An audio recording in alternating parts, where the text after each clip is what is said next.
सध्या मराठी बिग बॉसमध्ये एक शब्द सतत ऐकायला मिळतो, तो म्हणजे बाई. अभिनेत्री निक्की तांबोळी हिचा बाई हा शब्द सध्या सोशल मीडियावर ट्रेंड होतोय. बाई या निक्कीच्या शब्दावर अनेक गाणी आणि मीम्स तयार होत आहेत. सगळ्यांनी निक्कीच्या बाई या शब्दाला डोक्यावर घेतलंय, पण एक प्रसिद्ध डान्सर निक्कीची पार चिक्की करून टाकली. प्रसिद्ध डान्सर हिंदवी पाटील हिचा एक व्हिडिओ समोर आलाय, ज्यात ती निक्की तांबोळीच्या बाई डायलॉगवर वाजवणारं गाणं थांबवायला सांगते. हिंदवीचा ठसकेबाजपणा या व्हिडिओमध्ये पाहायला मिळतो. हिंदवीनं डीजेवाल्याला थेट गाणं परत वाजवू नकोस असा इशारा दिला. हिंदवी पाटील नुकतीच एका ठिकाणी कार्यक्रमाला गेली होती. तिथे डीजे गाण्यावर नाचताना मध्येच निक्कीच्या बाई या शब्दाचं रिमिक्स गाणं वाजवण्यात आलं. सुरुवातीला हिंदवी काहीच बोलली नाही. काही वेळात सतत बाई बाई वाजायला लागलं.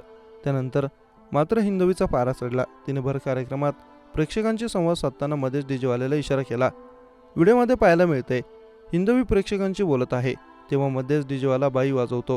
हिंदवी त्याच्याकडे बघते आणि म्हणते, एक मिनटं, हे पांचट बाई पुन्हा वाजवलं ना तर बाई मी वाजवणार परत.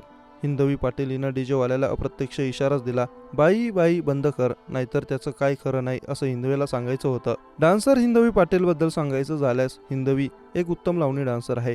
ती अनेक स्टेज शो देखील करते. गौतमी पाटील आणि हिंदवी पाटील सुरुवातीला एकाच ग्रुपमध्ये होत्या असं म्हटलं जातं. गौतमीप्रमाणेच हिंदवी पाटीलचे व्हिडिओ सोशल मीडिया व्हायरल होत असतात. हिंदवीची सोशल मीडियावर जबरदस्त फॅन फॉलोईंग आहे.